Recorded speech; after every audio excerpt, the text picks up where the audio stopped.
Se você está assistindo este vídeo agora, provavelmente você acabou de receber uma notícia que mudou tudo. Talvez o laudo tenha chegado ontem, talvez hoje, talvez faz uma semana e você ainda não conseguiu processar tudo direito. E a sua cabeça está cheia de perguntas que ninguém parece responder com clareza. O que eu faço agora? Por onde eu começo? O que o meu filho vai precisar? Ou ainda, qual vai ser o futuro dele? Acredite, eu sei como isso pesa. E é exatamente por isso que eu fiz esse vídeo.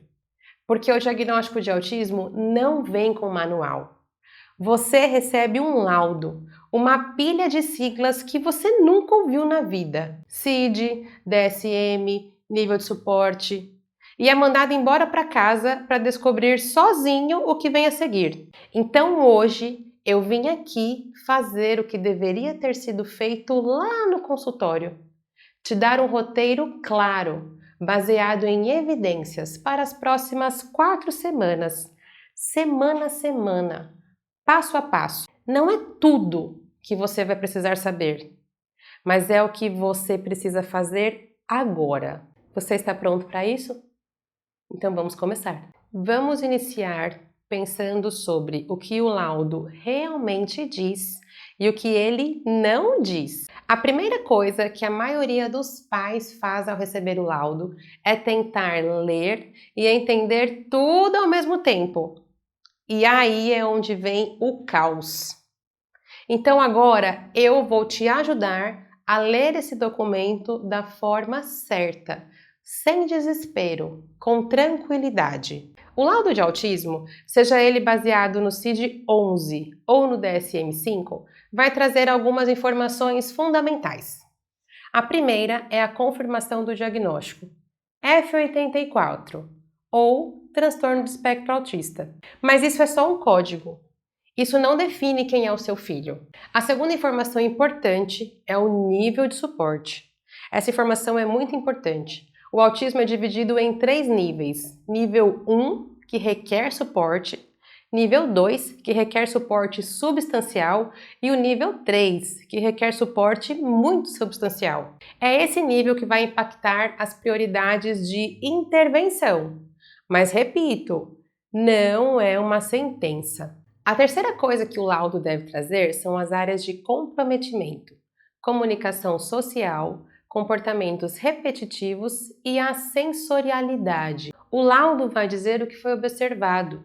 O que ele não vai dizer é o que o seu filho será capaz de conquistar. Então preste muita atenção. Laudo não é um destino. Laudo não é o fim. É o ponto de partida. Muitas famílias chegam até mim depois de ler o laudo achando que tudo acabou, que o laudo definiu o teto do filho. Isso é comum, é compreensível e aconteceu comigo também. O cérebro de uma criança pequena tem uma plasticidade enorme. O que acontece nos próximos anos importa muito mais do que o que está escrito naquele papel, no laudo. O que você vai fazer é uma opção sua, está nas suas mãos. Então vamos conversar agora sobre o que fazer com o laudo nesta primeira semana. Primeiro de tudo, tire cópias, várias. Guarda uma em casa, uma em PDF na nuvem, uma com alguém de confiança. Você vai precisar desse documento na escola, no plano de saúde, nos serviços públicos e em muitos outros momentos. O segundo ponto é: não tente entender tudo sozinho. Marque uma conversa de devolutiva com o profissional que assinou o diagnóstico. Se esse profissional não te ofereceu isso automaticamente, peça. Você tem direito a entender o que está escrito. E o terceiro ponto, não tenha vergonha de anotar todas as suas dúvidas antes dessa conversa. O que você quer saber sobre o nível de suporte? O que aquele comportamento específico que aparece no laudo significa no dia a dia? Anote, leve essas perguntas, questione, é seu direito. Busque compreender para depois conseguir seguir. E assim, o que você está sentindo é normal, é um luto, é o luto do diagnóstico. Vamos dar uma pausa e antes de falar sobre terapias, escolas e intervenções, eu preciso falar sobre você. Porque a maioria dos guias começa direto no o que fazer, sem reconhecer o que você está vivendo por dentro. Você está passando por um luto. E isso não tem nada a ver com deixar de amar o seu filho. Tem tudo a ver com a realidade do que o futuro que você tinha imaginado para ele e para vocês dois precisa ser reorganizado. Os pesquisadores chamam de luto parental do diagnóstico. E ele segue fases parecidas com qualquer luto.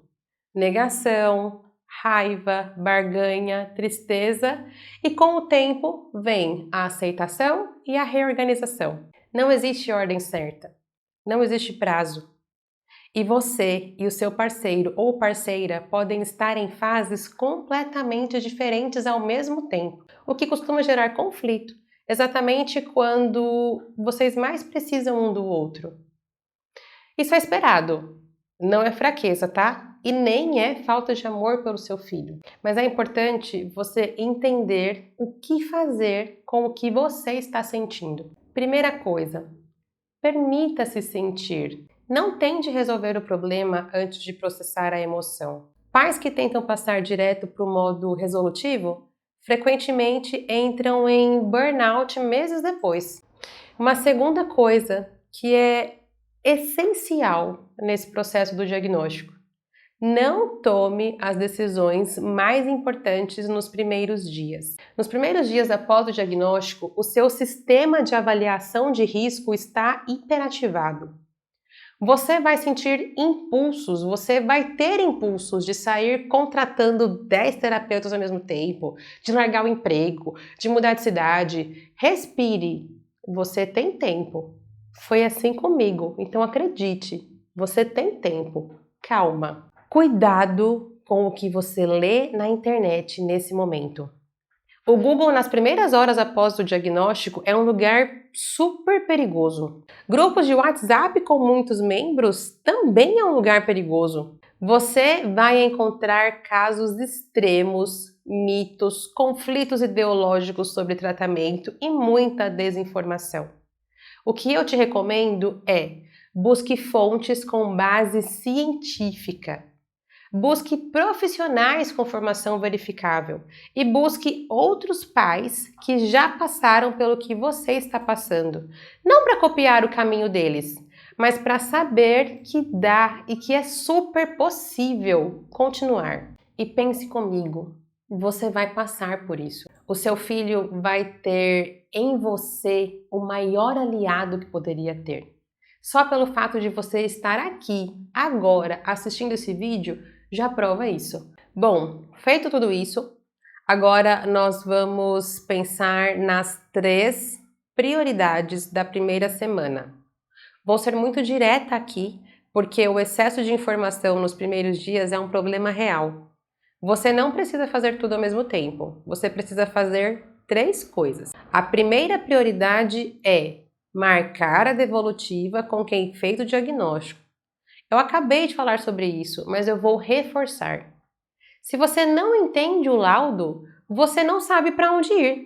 Essa conversa é o alicerce de tudo que vem depois. A prioridade número 2 é ligar para o plano de saúde. O diagnóstico de autismo dá direito à cobertura de uma série de terapias pelo plano de saúde. Fonoaudiologia, terapia ocupacional, psicologia e, dependendo do caso, terapia ABA. Isso está garantido pela Resolução Normativa 539 da ANS. O plano vai tentar dificultar. Vai pedir documentos, vai te colocar em fila de espera, pode negar na primeira tentativa. Mas você precisa dar entrada agora, porque os prazos para aprovação são contados a partir da data da solicitação, não da data que você ficou esperando. E anote o número do protocolo de cada ligação. Guarde tudo por escrito, até as negativas do seu plano. A prioridade 3 é a comunicação com a escola.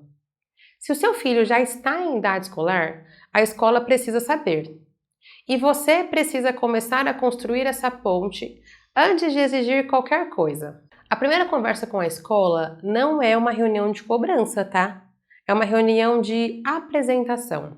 Você vai chegar com um laudo, vai apresentar o seu filho como ele é, os pontos fortes, os desafios, o que funciona, o que não funciona, e vai começar a construir uma relação de parceria. A relação com a escola é longa. E pais que chegam na primeira reunião já exigindo e ameaçando, geralmente ficam em posição de adversário por anos. Comece como parceiro. Essa ponte com a escola vai ser fundamental para o desenvolvimento do seu filho. Agora vamos conversar sobre equipe terapêutica. O tratamento do autismo é multidisciplinar. Isso significa que não existe um único profissional que resolve tudo. Você vai precisar de uma equipe. E montar essa equipe de forma organizada vai fazer toda a diferença. Então agora eu vou te apresentar os profissionais que mais aparecem na intervenção precoce do autismo e o que cada um faz. Vamos começar com a fonoaudióloga. É quase sempre a primeira especialidade a ser acionada, justamente porque o fono trabalha comunicação verbal e não verbal. Se o seu filho não fala, o fono vai trabalhar para que ele desenvolva a forma de se comunicar. Seja pela fala, seja por comunicação alternativa, usando pranchas ou aplicativos. Se o seu filho fala, mas tem dificuldade de interação social, o fono também entra e ajuda muito. Depois do fono, um dos profissionais mais procurados são os terapeutas ocupacionais. É a TO que trabalha a integração sensorial, autonomia no dia a dia e habilidades motoras. Se o seu filho tem hipersensibilidade a sons, texturas, cheiros, a terapeuta ocupacional é quem vai ajudar a regular isso. Se ele tem dificuldades para se vestir, comer, fazer higiene, também é a TO que resolve. Precisamos falar da importância dos psicólogos, pois são eles que trabalham a regulação emocional, comportamento e habilidades sociais. Em crianças pequenas, o psicólogo frequentemente usa abordagens lúdicas. Dependendo do perfil, pode trabalhar junto com a abordagem ABA. ABA é a análise de comportamento aplicada. É a abordagem com mais evidência científica para autismo, mas precisa ser bem feita. A aba de qualidade é individualizada, respeita o ritmo da criança, tem metas claras e monitora resultados. A aba mal feita existe e faz muito mal. Quando você for procurar um profissional de aba, pergunte sobre a formação dele, sobre como é o programa, como as metas são definidas e se a família é incluída no processo. Mas aí nós precisamos pensar agora em como organizar tudo isso sem enlouquecer. Uma das armadilhas mais comuns é tentar fazer tudo ao mesmo tempo. Pais que colocam o filho em 4 ou 5 terapias simultâneas logo de cara, geralmente se esgotam financeiramente e emocionalmente. E a sobrecarga também cai em cima da criança. A recomendação é começar com as especialidades mais urgentes para o perfil específico do seu filho. Se a comunicação do seu filho é o maior desafio, fono e aba primeiro. Se a regulação sensorial está impedindo o sono e a alimentação, TO, terapia ocupacional. E lembre-se, você também é parte da equipe. O que acontece dentro do consultório precisa ser generalizado em casa. Pergunte ao terapeuta o que você pode fazer. Peça estratégias práticas. Quanto mais você entende o trabalho de cada profissional, mais eficaz será a intervenção. Mas, dentro de tudo isso, é necessário construir uma rotina. E a rotina importa tanto, porque o cérebro autista processa o mundo de forma diferente. Uma das consequências disso é que a imprevisibilidade gera muito mais ansiedade do que em crianças neurotípicas. A rotina não é uma prisão, é uma estrutura que liberta. Quando a criança sabe o que vem a seguir, ela gasta menos energia gerenciando a ansiedade do inesperado e tem mais energia disponível para aprender, interagir e, claro, se desenvolver. Para montar uma rotina que funciona, existem alguns princípios, alguns passos. O primeiro princípio é tornar a rotina visual. Crianças autistas tendem a ser processadores visuais muito mais eficientes do que processadores verbais. Uma sequência de imagens mostrando o que vai acontecer no dia vale muito mais do que explicar verbalmente. Você não precisa de nada sofisticado. Pode ser fotos impressas num quadro, figuras recortadas ou um aplicativo gratuito de rotina visual. O que importa é que a criança possa ver o que vem. O segundo princípio é começar pequeno. Não tente estruturar um dia inteiro de uma só vez. Comece pela manhã, o momento de acordar, higiene, café da manhã, saída. Quando isso estiver estabilizado, expanda. O terceiro princípio é antecipar as transições, ou seja, as transições de uma atividade para outra. São os momentos de maior risco de crise. Em 5 minutos, nós vamos jantar. Essa fala, por exemplo, pode preparar o cérebro da criança. Acabar abruptamente, acabar do nada, gera resistências. E o quarto princípio, seja consistente, mas não inflexível. A rotina precisa de alguma variação planejada, porque a vida real tem imprevistos. Ensine sua criança a lidar com pequenas mudanças dentro de uma estrutura que seja segura. Olha só, eu sei que esse vídeo trouxe muita coisa de uma vez, muita informação. Então vamos agora resumir o que importa. Na primeira semana, laudo, plano de saúde, escola. Só isso. Na segunda e terceira semana, comece a montar a equipe terapêutica com base nas prioridades do seu filho especificamente. Na quarta semana, comece a estruturar a rotina em casa com suporte visual. E ao longo de tudo isso, cuide de você também. Você não vai conseguir ser o melhor suporte para o seu filho enquanto você está operando no seu limite. O diagnóstico é o começo da história, não é o fim dela. Nos próximos vídeos aqui do canal, eu vou aprofundar com você cada um desses temas: terapias, escola, direitos, adolescência, vida adulta. Porque a jornada é muito longa, mas você não vai percorrer sozinho. Se esse vídeo te ajudou, compartilha com alguém que também acabou de receber um diagnóstico. É o tipo de coisa que a gente gostaria de ter encontrado no primeiro dia. E vejo vocês nos próximos vídeos. Até lá!